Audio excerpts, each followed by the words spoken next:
За өдрийн төргийн бизнес сан подкастын сонсогчдод бас үзэгчдэд бизнесмен эрх редактор даваад ирж байна. За бидний номын тухай хийдэг ээлжид нэг подкастын дугаар эхэлж байна. За өнөөдрийн ном бол энэ ном байна. Одоо Network Like Pro гэдэг. Ерөнхийдөө бол одоо монголчууд ярьдагтэй танилтай бол талын чинээ. За танилтай бол талын чинээ гэдэг одоо 2-0 хөлбөрийн тухайд ярина гэж болно. За тэгээд номын тухай ярих зочноо танилцуулъя. Зарим нь бол хараад шууд таньж байгаа тий. Binay Mongolia-гийн үүсгэн байгуулагч Шин Зориг ирсэн байна өдрийн мэнд. За өдрийн мэнд. За баярлалаа. За тэгэхээр ер нь ягаад Network Like Pro гэдэг ерөнхийдөө networking-ийг яг мэргэжлийн төвчөнд яаж хийх гэдэг тухай ном шүү дээ тий. Энэ ном маань Монголын бизнес эрхлэгчдэр нь яг ямар үнцэнтэй гэдгээс нь эхлээд гол одоо түлхүүр үнцэн гэх юм уу та тий. За эхлээд номны үнцнийг ярихын тулд яг нөгөө networking гэдэг одоо уг нь чинь бүр стереос байсан л зүйл. За гэхдээ яг нөгөө нарийн судлагдсан болоод бизнесийн талбар дээр нарийн гарч ирээгүй байгаа нэг яг нэг талаасаа бол энэ чинь бизнесийн нэг чухал хөгжих нөгөө талаас бас хүний заавал эзэмших ёстой soft skill. Яг энэ networking гэдэг энэ ойлголтыг л одоо нөгөө эгийн цаг үед одоо бидний бизнес Монгол эдийн засаг дэлхийн түвшинд гарахад гарцаагүй хэрэгтэй нэг юм чухал бүтээл хэсэг гэж харж байгаа учраас тэгээд яг энэ талаар ойлголт өгөх зорилгоор энэ номыг бид нар за бас сая орчуулад тэгээд яг манай байгууллага одоо аль биесээр ингэж хэвлээд тунгаахгүй худалдаанд гаргаж байгаа ном байгаа юм. За Networking Like a Pro гэдэг нь уг нь хүн болгоны мэдгэл зүйл. Ер нь аль дүүнэр хоорондоо тий одоо ингэж ойр дотн байх гэр бүлэрээ бизнес хийх найзууд биенийгээ дэмжих гээл тий одоо бүр жоохон одоо Монгол ойлголт руу оруулах юм бол нутагаараа биенийгээ дэмжих гээл нэг юм ойлголтууд байдаг. За тэгвэл энийг яг бизнес хийж байгаа хүн яаж маш юм одоо зорилготойгоор буюу системтэйгээр өөрийнхөө бизнесийг богино хугацаанд одоо амжилтанд хүргэх вэ гэдэг дээр юм илүү дэм түлхэц өгөх зорилготой. За одоо залуучууд маань бизнес эрхэлж байна. Одоо зоригтойгоор бизнесийн санаа гаргаж байна. За тэгээд юм одоо шаргуу зүтгэж ажиллаад нэг бүтээгдэхүүн боловсруулад зах зээл рүү гаргаад гээд. За гэтэл одоо бидэрт ер нь нэг юм дутагдлаар бол мянган шалтгаан бий. За одоо ингээл татвар гээл байна тий. Одоо бизнесийн орчин, улс төр гээл олон шалтгаан байгаа ч гэсэн эдгээр шалтгаануудаас одоо үл хамааран амжилтанд хүргэх бас нэг чухал юм ур чадвар гэдэг талаас нь бас одоо нөгөө бизнес эрхлэгчдийг хүлээж аваасай тэр зорилгоор бас юм ширээний ном болгож одоо энэ номноос суралцаасаа гэсэн зорилгоор нэг номыг бид зах зээл дээр нэвтрүүлж байгаа. За нөгөө талаасаа бас одоо BNI Монгол гэдэг бидний одоо энэ Монголд орж ирсэн байгаа зарим бизнес эрхлэгчид мэдж байгаа бах энэ BNI гэдэг байгууллага ер нь яг ямар юм цаанаа механизм байдаг вэ гэдэг. Эдгээр механизм одоо Networking Like a Pro гэдэг номон дээр л дэлгэрэнгүй бий. Тэгээд сүүлийн үед ингээд би янз янзын бизнесийн зөвлөгөөтэй захирлуудтай уулзахаар сэтгэлгээ талаас нь ийм анзаарагдаад зүгхээр одоо нэг үе Монголын бизнесүүд бол ерөөхдөө юм одоо санхүүгийн эрхчлэн төрөгч гэдэг юм уу яг тэр нэг материалын зорилготой илүү уялдуулж бизнес хийж ирсэн бол одоо ингээд нэг зүйл анзаарагдаад байгаа нь ер нь бизнес гэдэг чинь ер нь бүтээгдэхүүн гаргаж чинь үйлчлэл хийж гаргаж чинь бол цэвэр ерөөсөө харилцаа нь яаж тий ямар нэгэн төсөл гэдгүүл тэр чихээр харилцаа тэр харилцааг яаж удирдах чиглүүлж чадчихээн үнцийг бий болгож ийн гэдгээс аяг амжилт нь хамаарат багш ба. Тэгэхээр яг энэ номон дээр зүгээр үнслээд асуухад ер нь одоо бизнесийн орчинд бид нэр харилцаа ялангуяа ажил хэргийн харилцаа гэдгийг ер нь яг яаж ойлгох хэвтэй энэ ойлголт маань бас яг яаж хөвсөн өөрчлөгч ийн гэдэг дээр ярил. Зүгээр онол талаас нь харах юм бол одоо нэг үе гэж байдаг шүү дээ тий. Нэг generation gap гэж байдаг. За ингээд бид нар boomers гэж үе байлаа, X үе байлаа, Y үе гэдэг одоо Z үе гэж гарч байна тий. За тэгэхээр яг Y үеийн ихэнх үе одоо X үеийн сүүл үеэс эхлүүлээд ерөн бизнесийн чиг хандлага өөрчлөгдөж эхэлж байгаа. Одоо зөвхөн шиг ордгийг голчилдаг биш. Бас яг ийм одоо ногоон эко бас ингээд нэг олон дээлтэй нийгэмд тустай гэдэг иймэрхүү бизнесийн чиг хандлага Y үеэс ингэж одоо өөрчлөгдөд ирчихсэн. За тэгээд одоо нөгөө бид нар entrepreneur гэж ярьж байгаа тийм бизнесийг хийхдээ зөвхөн ганц хүний ашиг биш юм чинь бас зах зээлээ бодох, тэр нийгмээ бодох гэдэг. Энд одоо нэг талаас харахаар яг Монголын зах зээл одоо бизнес эрхлэгчид маань одоо нөгөө хөгжлийн шатанд гэх юм бол ер нь бол нэг одоо хүнээр гэх юм бол нэг одоо нэг юм young adult гэж нэрлэдэг юм залуу одоо ингэ юу гэдэг нь бид нараар бол 14 15 та хүүхдүүд шиг те За ингээд одоо дандаа өөрийгөө бодох биш бас нэг гэртээ тусалждаг тий. Ээж аавдаа нэг бас нэг тус одоо ингээд ямар нэг юм сэдэд хийждэг ч гэдэг юм уу. Яг тэр шатан дээр очиж байна гэж юу нь бол харж байгаа юм. Ягаад тэгэхээр нэг юм төлөлийн үнэн шүү дээ. Манай бизнес хичнээн их мөнгө олоод манай бизнес хамгийн хүчтэй байсан ч гэсэн зах зээлэнд хэрвээ ядуу бол энэ бизнес яг зах зээл дээрээ байгаа учраас хүчин төдийлөн тэгж чаддаг. Тэгэхээр тухайн бизнес хүчтэй болохын тулд зах зээлээ бэлдэх. Тухайн айл үнэхээр сайхан амьдрмаар байвал хөршүүдтэй тусаж дэмжих гэдэг энэ нөгөө одоо яг бидний монголчуудаар бол тий хаан дээдсийн хэлдэг нөгөө бие засаад гэрээ цаа төрөө зас. Ягаад тэгэхээр хэрвээ зах зээл байхгүй бол энэ бизнес хичнээн хүчтэй байлаа гэд хөгжлийнхэн шатанд тэгэл тэргүүрээ хязгаарлаг. Тэгэхээр яг тэр хөгжил буюу одоо яг нөгөө хүмүүсийн ухамсарын буюу бизнесийн эрхлэгчдийн ухамсарын төвшөнд одоо тэр төвшөндөө би хүрч байгаа болоо гэж хараад байна. Нэгэн цагт ярьдаг байсан. Know how буюу технологи ийм одоо стратегийн мэдээллийг нуудаг эсвэл гэж хаалттай байсан тий. Одоо намайг баг багтал санаад байдаг нөгөө sourcing сан гээл нэг гоё газар байдаг гэсэн хаанаа тийм бүх мэт. Sourcing санд очисон хүмүүс тэтгэлэг авчдаг, гадагш авчдаг. Тэгээд яаж хэд нь хэлдэг байх юм. Хүмүүс дээр нуучдаг. Яг тэр хэлчих юм бол өөр хүн очиж боломжийг авчдаг учраас. За гэтэл одоо бол бид нар тис өөр үед амьдарч мэдээлэл нь маш нээлттэй. Эсвэргээрээ энэ мэдээллийг боломжуудыг бас хүмүүстэй хуваалцах, илүү энэ боломжийг ингэж нөгөө олон хүндтэй нийтлэг мэдээлэлд болгож өгж байгаа бизнесүүд нь хүчтэй болдог юм. Яг нөгөө цаг үеийн аль хэдийн суурь өөрчлөгдсөн учраас одоо энэ бусдад тустай байх, нийгэм тустай байх, зах зээлээ тэлэх, хэрэглэгчээ бэлдэх, бүр өрсөлд өгчдөө одоо нөгөө дэмжлэг туслалцаа үзүүлэх гэдэг одоо нэг урд өмнө бол жоохон ойлгоход хэцүү ойлголтууд одоо бол аль хэдийн гараад эхэлчихэж байгаа юм. Энэ номны нэг чухал концепц байгаа. Зах зээл бизнесийн боломж хязээд элбэг дэлбэг байдаг гэсэн нэг тийм ойлголт.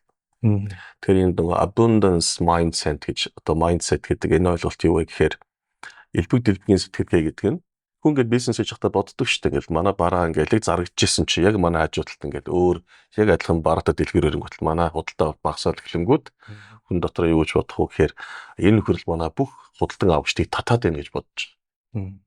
За гэтэл өнөөдрийн бидний амьдарч байгаа эрдэнэ цаг үед энэ social network буюу юм заавал газар зүйн байршил хамаагүй болчихсон.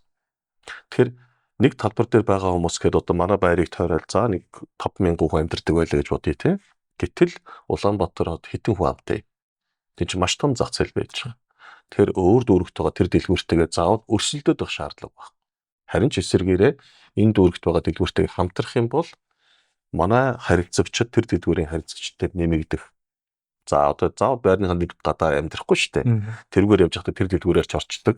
Тэр хүмүүс нь манайхаар явахдаа энэ дэлгүүрээр ч орчдөг болчвол манай суур худалдан авагчид дээр тэр дэлгүүрийн худалдан авагчид нэмэгдээд манай бизнес тэлээд байгаа юм.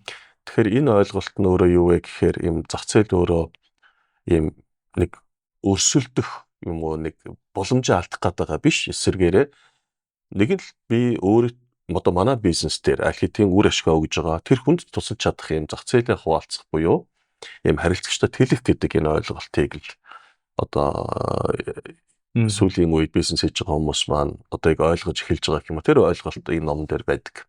Ер нь бол бид нэр сэтгэлгээний хувьд бол нэг 180 градусын өөрчлөлт хийх хэрэгтэй болчиход байна шүү дээ тий.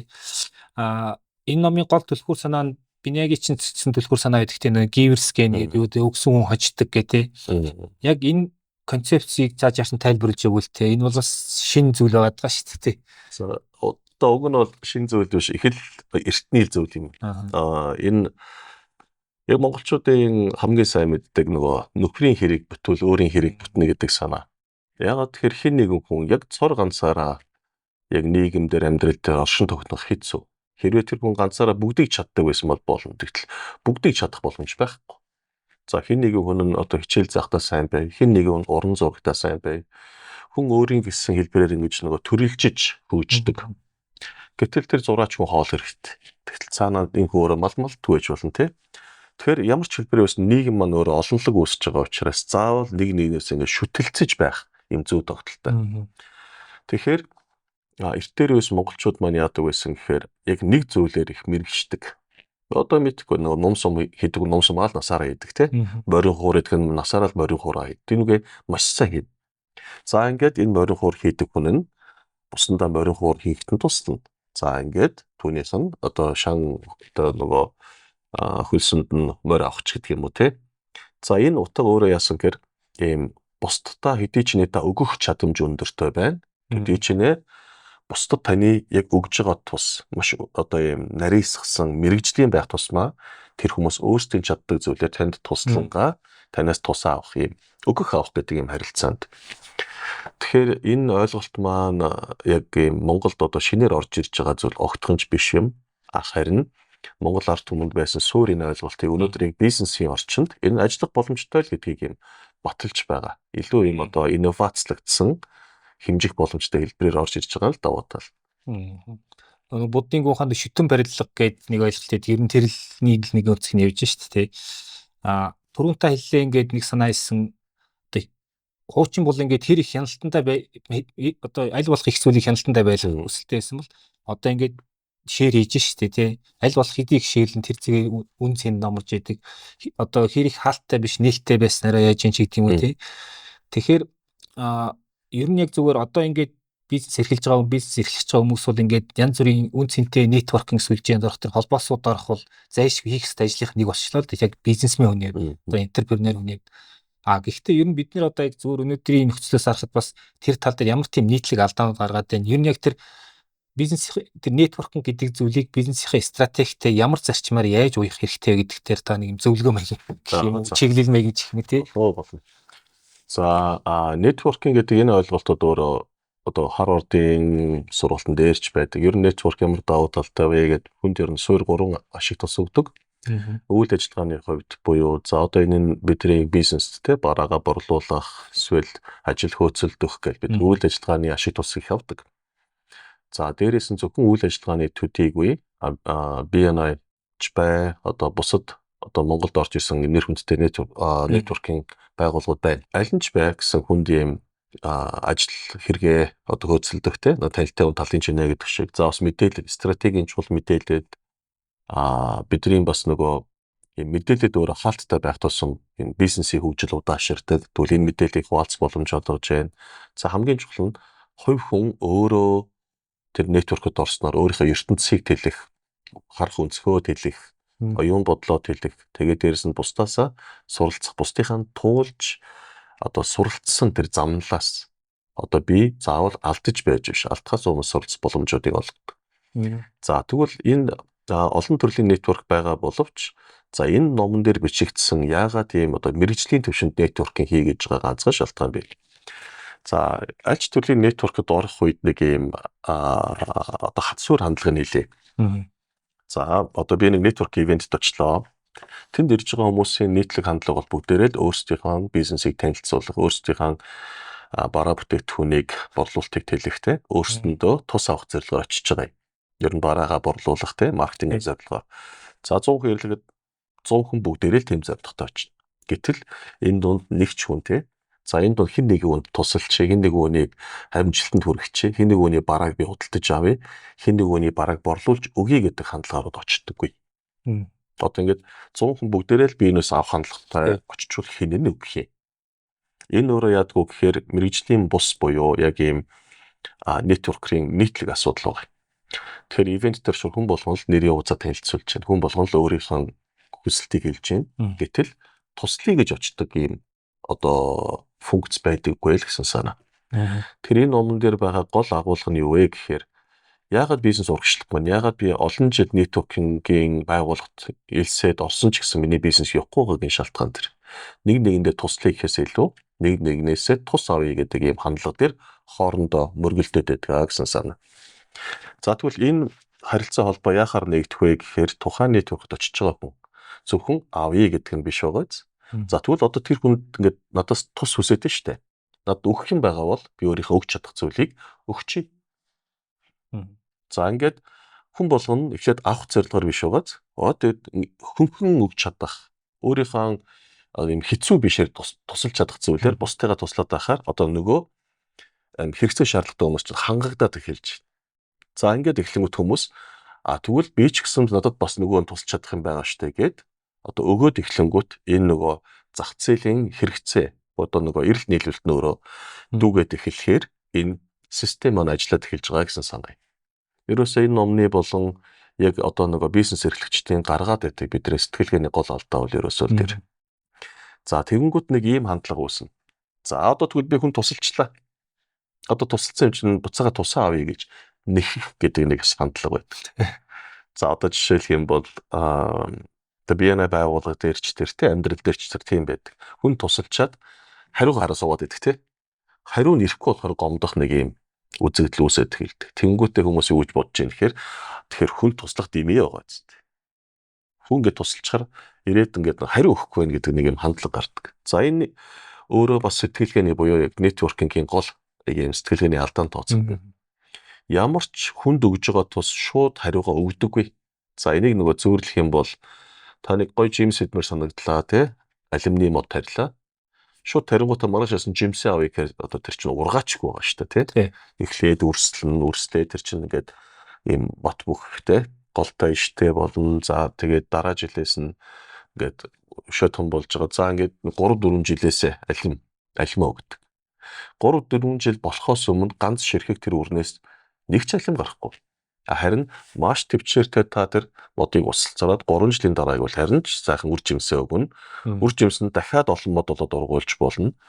Нэтворкингийн ойлголтыг яг энэ зүйрлэлтэйг ойролцоо байдаг. Тэгэхээр хүнд туслаад шууд хариугаа нэхэхтэй ерөөсөө биш. Ер нь хүнд туслаад та юу алдсан бэ гэдэг л ганцхан л асуулт байна. Бидэрт хүн тусалж чадах маш олон боломж байдаг. Бид нар өөрсдөө ашиглах боломжгүй. Тийм бидэрт илүү бараа бүтээгдэхүүнч байдаг тий. Дээрээс нь би хөнгөн яг энэ хүний барааг бүтээгдэхүүнийг найзынхаа бизнесийг мэдсэн байгаа бол энэ хүнд хилээд өчөх боломж надад угаасаа л байсан. Гэхдээ гол нь бид нар яагаад тэр хүнд мөнгөгүйгээр туслах вэ гэдэг шалтгаанаа л олохгүй байгаа. За одоо нөгөө өмнөх сэтгэлгээгээр хэлээ л та. Энэ хүнээс би одоо тэр хүний барааг би өөрийнхөө найзад нэлээд том хэмжээний борлуулалт хийгээд өчнө. За магадгүй гоё нэг томор сэтгий те нэг 500 сая төгрөгийн борлуулалт хийгээд өгсөн те. Тэгэд нөгөө ашиг авсан найз маань надад буцаагаад мөнгө өгөхгүй бол бид нар дахиж тэр хүнд борлуулалт хийх үү гэдэг асуулт байна. Тэгэхээр бид нар нөгөө инсентив гэж ярьдаг.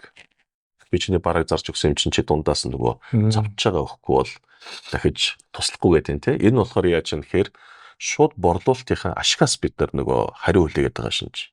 Гэтэл энэ шин сэтгэлгээнд дээр тэр хүний би барааг зарж өгчөө тэр хүнээс би ашиг авдаггүй. Тэгэхээр нөгөө Монгол анх бас яг 3 жилийн өмнө ихэнх үед гишүүн болж орж ирсэн хүмүүс маань гайхдаг. Гэхдээ тэндээс чинь би ямар ашигтай гэж хүн туслах юм гэж асуудаг. Харин. За гол ашиг хаана гарах вэ гэхээр тэр хүнд би тусалчлаа.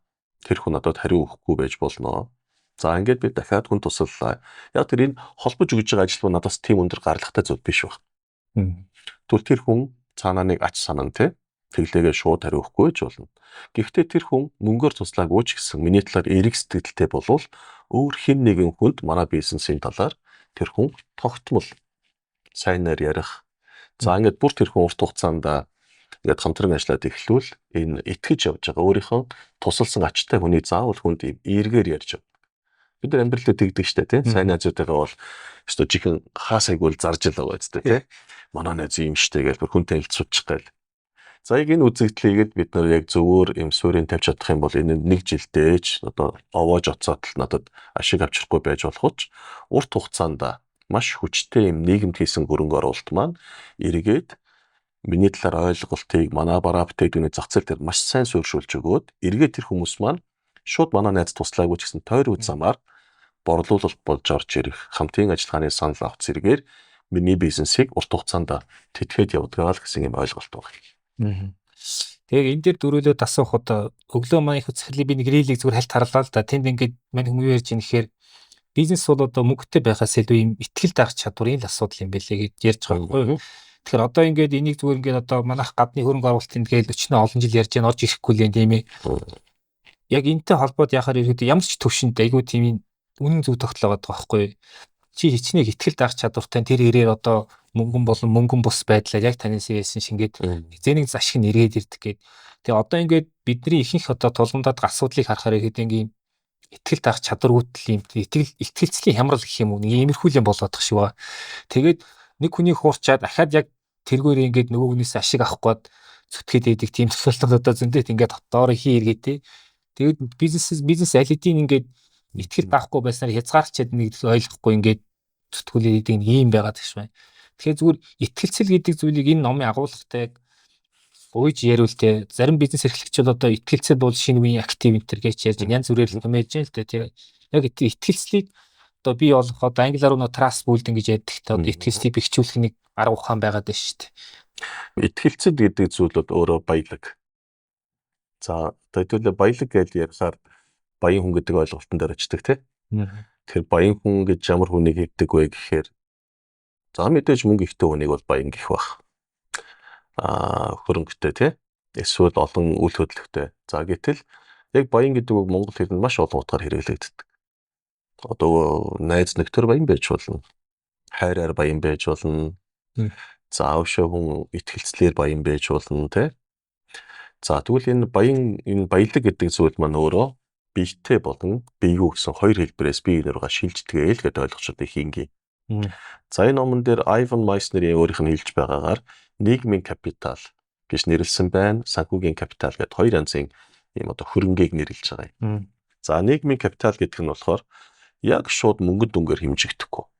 Боловч хүний өөрийн одоо нэр хүнд, итгэлцэл, ур чадвар, тэр хүний брендинг те өөр төрөөс энэ бүх зүйл нөрөө нийгмийн капитал болж хувирдаг. За одоо төсөөлөл л доо. Маш алдартай, маш нэр цэвэр те тийм хүн гинтийн байдлаар ингээд санхүүгийн их үсэг болчихлоо гэж төсөөлье. За мэдээж тийм байх боломжгүй л те энэ хүн хэрвээ чадaltaй бол санхүүгийн одоо капиталын заавал даадаг. За тийм байдлаа гэж бодоод энэ хүн дахиад бизнес эхлэе те. Энэ хүнд итгэх хүмүүсийн итгэл өндөр байвал энэ хүн заавал ийм хөрөнгө оруулалт зээлээд босох шаардлагагүй байдаг.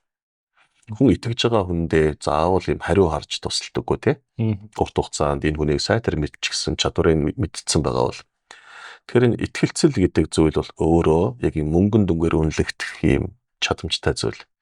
За одоо бас манай үзэж байгаа хүмүүс ч гэсэн өөрсдөөсөө нэг асуугаад үзэж байна. Хүн тэгдэг шүү дээ. Ер нь би ер нь хэдэн төгрөгийн компани хэлээд үнэлдэг тийм. Манай компани хэдэн төгрөгийн үнэлгээтэй компани бай гэл. Энийг бол бид нар компани дээр судалгаа шинжилгээ хийлгэж жагаад дүүнүүлж болдог. Манай компани 4 тэрбумын үнэлгээтэй, зах зээлийн үнэлгээ нь 60 тэрбум гээл тийм. Тэр шиг бизнес эрхлэгч хүн та өөрөө хэдэн төгрөгийн үнэлгээтэй вэ? Таны нэр нүүр хэдэн төгрөг хүрэх үү гэдэг нь энэ өөрөө нөгөө нийгмийн капитал гэдэг зүйлийг илэрхийлээд байгаа юм. За энэ яаж илэрдэг вэ гэхээр маш энгийн би жишээ хэлье.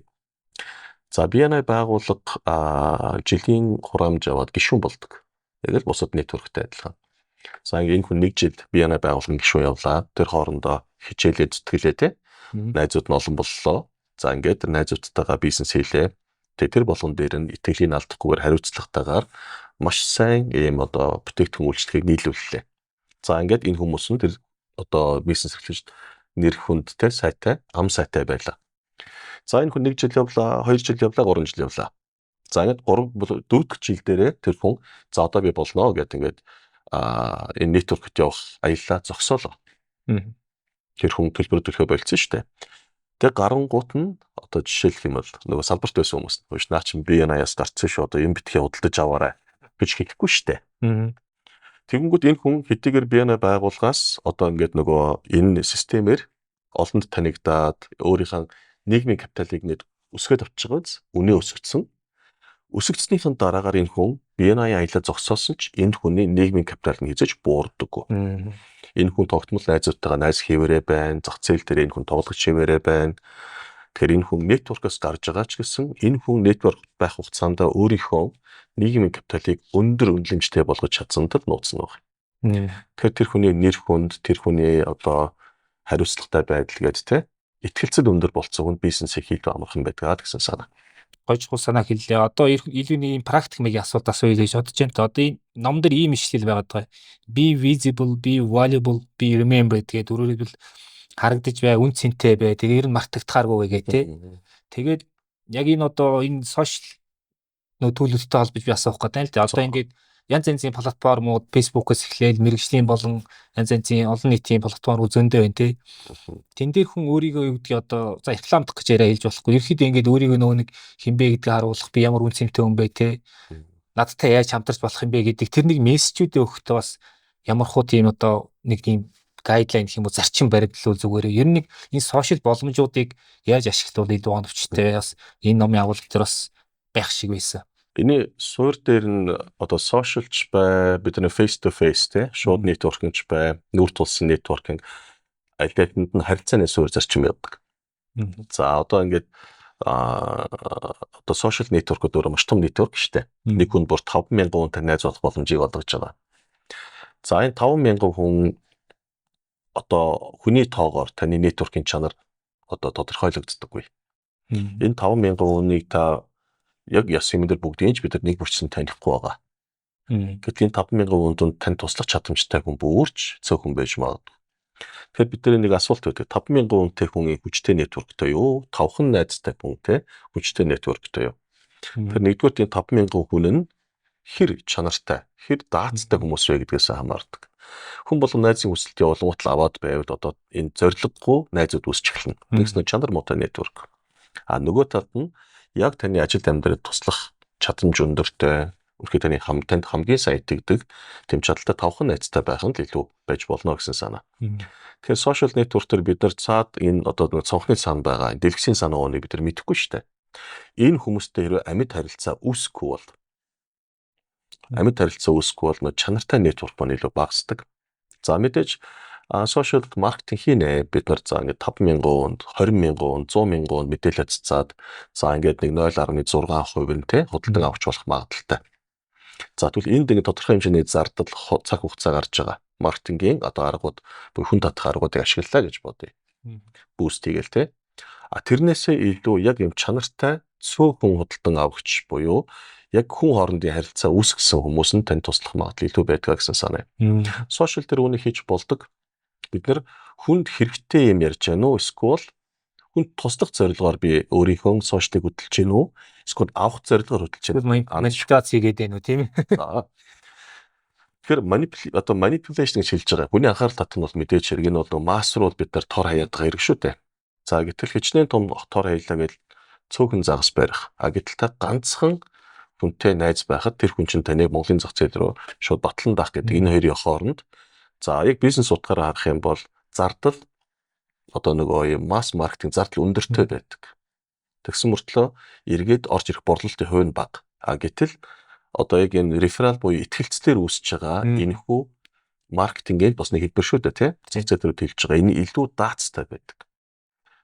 Тэгээд дээрэс нь энэ нь одоо нэг хүнээс дандаа ийм хэлэх буюу үржигдэх зүй тогтолтой. За одоо маш олон жишээ байж болно тий. За зүгээр ингээнээр л асууя. Таны яг сошиалаар байж байгаа энэ 5хан ширхэг одоо найз байна гээл 5хан найзтай байгааз. За яг л зүгээр жишээ шийдвэрлээ. Одоо бизнесийн хамгийн чадaltaй хүмүүс бай. За нэг нь одоо манай giant-ууд тий. Зах зээлийн аваргуудаас нэрлэе л да тий. Нэг нь нод жаргалын найз, нэг нь бат сайхан гэж шухлаа группийн ерөнхийлөгчийн тий. Нөгөөх нь Баатар сайхан гээл 5 богдын захирал гээл ийм 5 найзтай хүн бол одоо нөгөө 5,000 хэнийг нь мэдхгүй хүмүүстэй найзтайсаас илүү л хүчтэй байх магадaltaй л гэсэн санаа. Тэгэхээр сошиал дээр бид нар хөдлөхдөө энэ яг энэ дэлгэцийн цаана байгаа хүнтэй би ер нь амьд харилцаа үүсгэж чадсан уу? Энэ хүмүүстэй би ингээд энгийн чат бичдэг юм уу? Энэ хүний тавьсан постн дээр би нэг гоё дэмжиж урам зориг өгдөг юм уу? Миний өгөх чанар бага мөртлөө дандаа авах чанартай байвал одоо энэ бол нэг бол manipulation эсвэл нөгөө талаасаа би үр ашиггүйгээр л сошиал дээр зүгээр л өөрийнхөө юм чөлөө цагийг өнгөрөөж байгаа. Нөө цаг ална гэж хэлдэг. Тийм үгээр networking хийж байгаа л гэсэн санаа. Маш чухал санаа хэллээ. За тэгээд би бас номын зохиогчийн талаар бас товч асууя гэж бодож байна. Ivan Messner гэдэг энэ хүн ер нь ямар хүү төвхтэй те энэ номыг бас бичсэн ягаад бичих бас ерөөдөө бол өөрийнхөө хийсэн ажлын туршлагад олон жилийн нөө хавгаал бичсэн хүн байгаа шүү дээ. Тэг илүү network гэдэг зүйлийг шинжлэх ухаан судлагдах талаас нь гэдэг те энэ хүний талаар товч ярьж өгвөл тийм ээ. За Ivan Messner гэдэг анхны биенэ байгуулахыг яг нөгөө Монголд орж ирж байхад зургийг харчаад цагаан сахалтай их л настай хүн байдгийн багтаа л гэж би бодож ирсэн. Тэгсэн гайгүй яг энэ хүн одоо ч гэсэн амьд сэрүүн байгаа. 1956 онд төрсөн Америкийн иргэн. За энэ хүн өөрөө яг өөрийнх нь нэг юм одоо үндсэн мэргэжил болохоор байгууллагын зам төлөвийн одоо яг нарийн консалтинг өгдөг. Ер нь бол юм зөвлөх ажилтай хүн. За тэгээд нэг талаас өөрийнхөө амьдралын хэрэгцээ нөгөө талаас яг нэг бас нэг юм зүй тогтолцоог харсан учраас яг энэ BNI байгууллагын буюу гол концепц нь итгэлцэл дээр суурилсан хамтын ажиллагаа гэсэн ийм гол санаа байдаг. Энэ санаа өөрөө хаанаас гарсан бэ гэхээр одоо за мань хүн өөрөө зөвлөх одоо үйлчлэгээ явуулдаг. За тэгээд зөвлөх үйлчлэгээ явуулах гэхээр хүмүүс итгэх нэг баг байдаг. За ингээд яаж борлуулалтыг тэлэх үү, яаж өөрийнхөө энэ үйл ажиллагааг тэлэх үү гэж бодож байгаад ер нь хүмүүс төр нэг ийм зүй тогтол байдаг юм байна. Хүн ер нь биендээ туслах нэг баг байдаг юм байна. Одоо юу гэдгийг заавал мөнгө харахгүйгээр шүү дээ, тийм. Тэнгүүд маш олон төрлийн нэтворктер очиж үзчихээ. Мэдээж л одоо хүн бизнес хийх гэж байгаа юм чинь нэтворкоо буюу борлуулалт зах зээлийг тэлэл гэсэн бодол байгаа. Очоод үзэхэд бүх нэтворк төр хүмүүс нь хоорондоо нэрийн хуудасаа солилцож байна.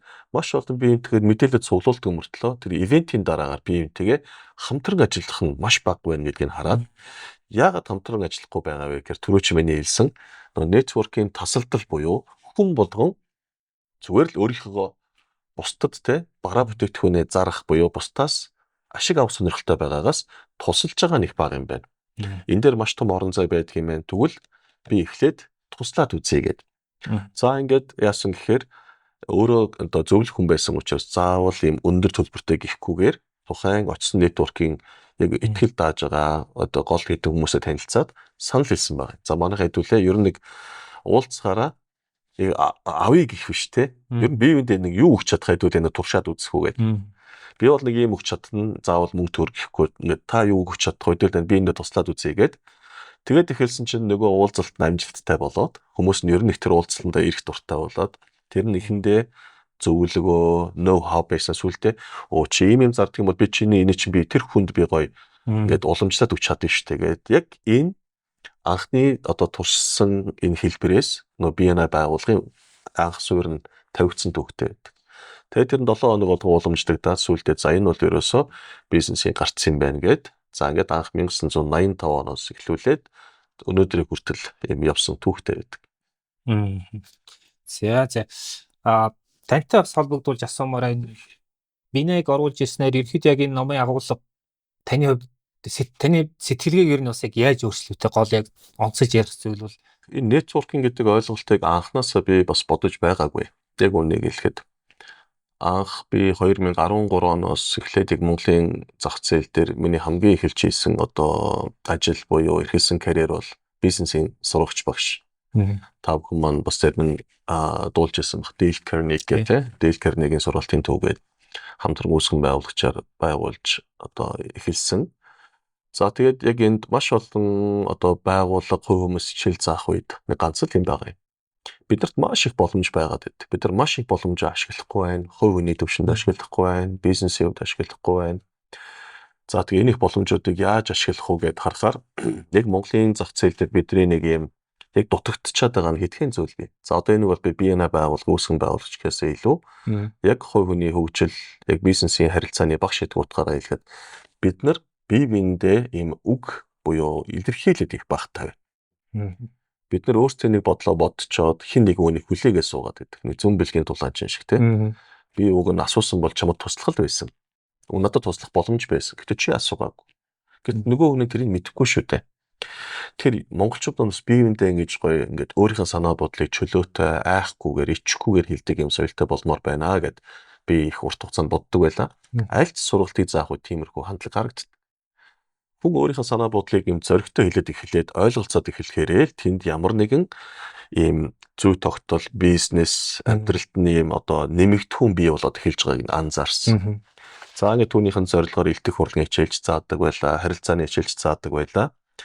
За тэгтэл энэ нь өөрөө цаашаа хөтлөөд юун дээр очисон гэхээр BNI байгууллага хамгийн анх судлаад явж байхад нэг givers gain буюу өглөгч хүн өдөлдөг гэдэг. За үзэл бодлын хувьд бол энэ янзтай байгууллага байна. Гол нь ажиллах юм болов уу гэж бодсон. За тэгээд яг BNI хамгийн анхны уулзалтанд 18 онд очсон. Тайландын Бангкок хотно тухайд үүсгэн байгуулж ирсэн хамтарч ирсэн хүмүүсийн хамтар. Тэгээ очисон чинь тэнд хүмүүс нь өөрсдийнхөө хэрэгцээг чөлөөтэй хэлдэг юм байна. Дээрээс нь зөвхөн хүнээс авахыгаа биш бас тусалж чадахыгаа хэлдэг юм. За ингээд тэр уулзалтын формат тэгээд нөгөө аль хэдийн тэр чинь үүсгэн байгуулад 30 илүү жил гарцсан тэр байгууллагын соёл нь өөрөө таалагдсан. За тэгж хараад эндээс тэгвэл энэ бие данаа байгуулахын өглөг чөнгөөдлөд байгаа гэдэг энэ цаатлынхын суурь үзэгдэл нь хүмүүс өөрсдийнхөө хэрэгцээ шаардлага хүн туслах хүсэл байгаа шүү дээ. Түүнийг хүн дотроо залгиад байдаг. Дээрээс нь тусалчих юм бол ашиггүй гэж бодоод байдаг.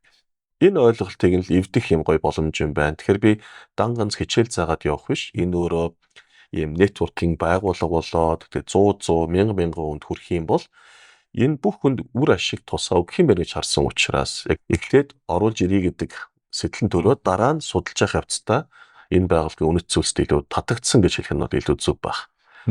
Тэгэхээр энэ номон дээр ч утга гарна. Ер нь дэлхийд дээр хаач гэсэн боломжууд бол нээлттэй байдаг. Гол нь бид нар хоорондоо юм зөв ойлголцох, хүнд туслах нь ашигтай гэдгийг л итгэхгүй байгаа учраас л бид нар энэ бизнесийг хурдж явах удаашраад байгаа юм байна. Тэгээд нэг бизнесээ Монголын яг ийм бүх бизнес эрхлэгчтэй энэ хурдыг жоохон хурдлуулъя, зах зээлээ хурдан бас юм жоохон баялагтай болгоё гэсэн л тийм сэтлэр хүүсгэн байгуулж байсан. Бас энэ номон дээр ч гэсэн тэр санааг та бүхэн маань яг тогтож уншвал харж болох байна. За баярлалаа. За тэгээд ер нь подкастаа өндөрлөх тийш явуулъя гэж бодож байна. Тэгээд яг хөө миний одоо үзэх сонсогчтой зүгээр хандаж энэ номыг агуулгыг базаж хэллэх өөрийн зүгээс те чадхаараа юу нь хэрэгтэй гэдэг дээр юу гэж бодсон гэхээр одоо ингээд бизнес эрхлэгч том жижиггүй ингээд янз янзын нэтворкт мэрэгжлийн болон одоо янз янзын нэтворк клубүүд их болж байна тийм ээ. Хамрагддаг болчих, үүсгэн байгуулдаг болчих те.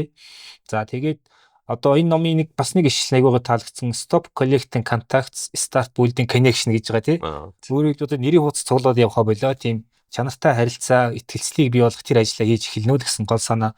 Тэгэхээр одоо янз янзын клубийн ч юм уу эсвэл нэтворкингийн бүтцэд орж байгаа. За тэр бүтцийг бий болгох гэж байгаа маш олон хүнд одоо энэ ном бол айгүй хэрэгтэй санагдсан. Надад ч бас ирэхэд яг одоо бид нар ч нэг эдийн засгийн сэтгүүлчдийн клуб гэдэг бас нэг мэрэгжлийн жижигхэн клуб бас л нэг одоо суралцах гэсэн гол үндсэн хэрэгцээтэй юм нэг хэсэг нөхдөд байдаг. Тэрэн дээр ч гэсэн бас маш олон ашиглах санаа байгаа. За тийм өөрийн одоо бизнесмен ч гэсэн ашиглах аюу гоё олон санааг олж харсан гэж хэлэх байна. За тэгээ ном маань удахгүй худалдаанд авах юм байна гэж ойлгосон. Ямар ч гэсэн бизнесмен дээр бол борлуулагдана гэж бид нэр тохирцсон байгаа. Өөр ямар суугуудаар ер нь явах гэж байна. Тэгээ гадуур номын дэлгүүр зарагдах баха. Би нөгөө яг энэ борлуулалтын шууд бас ямар шугамар явж байгааг сайн мэдэхгүй байгаа. За мэдээж ном маань одоо олон бизнес эрхлэгчд хүрхэн тодорхой юм чинь бид нар суугуудыг бол нээлттэй тавина л гэж бодож байна. За тэгэхээр ямар ч гэсэн таны бизнес стратеги тийм цоо шин өнцгийг бий болгох юм гоё ном худалдаанд гарах нэ. За ингээд бизнесмен подкастын энэ дугаарыг гинт хүрээд өндөрлөе. Үзэх сонсогч та бүхэн манай бизнесмен YouTube channel-ыг дагаарай, лайк, шеэр, комментээр биднийг дэмжээрэй. Ингээ манай зочноор Binay Mongolia үүсгэн байгуулагч Чин Зэрэг Орслоо ингээ танд амжилт хүсье. За баярлалаа. За баярлалаа.